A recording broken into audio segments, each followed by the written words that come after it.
Hi everyone. Pamban bridge గురించి విశేషాలు ఈ వీడియోలో మనం చూద్దాం. భారతదేశంలో మొట్టమొదటి vertical lift railway sea bridge అనేటువంటిది ఈ పాంబన్ బ్రిడ్జ్ అవుతుంది.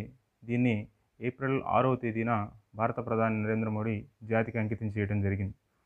దీని విశేషాలను కానీ మనం చూసినట్లయితే భారతదేశానికి సమీపంలో ఉన్నటువంటి రామేశ్వరం ద్వీపాన్ని భారత ప్రధాన భూభాగంతో అనుసంధానం చేయడం కోసం సముద్రం మీద నిర్మించినటువంటి ఈ వంతెన.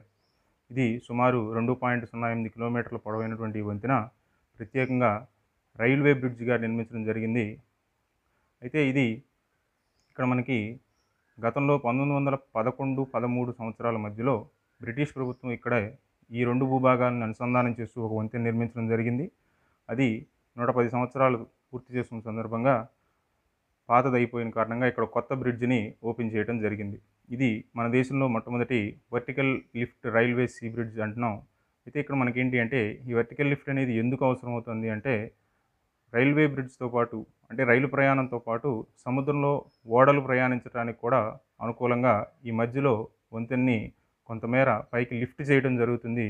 ఇలా లిఫ్ట్ చేయడం దాదాపు 20 మీటర్ల ఎత్తు వరకు దీన్ని పైకి లిఫ్ట్ చేయడానికి అవకాశం వచ్చేటట్లుగా దీన్ని నిర్మించడం జరిగింది. దీనికి సంబంధించినటువంటి ఒక ప్రత్యేక విషయం కూడా మనం ఇక్కడ గమనించాల్సి ఉంటుంది. ఈ ప్రాజెక్టులో ఇంజనీర్ ఇన్ఛార్జిగా ఆంధ్రప్రదేశ్ రాష్ట్రం విజయనగరం జిల్లాకు చెందినటువంటి చక్రధర్ అనేటువంటి తెలుగు వ్యక్తి వ్యవహరించడం మన తెలుగు ప్రజల గర్వకారణంగా మనం చెప్పుకోవచ్చు. Thank you.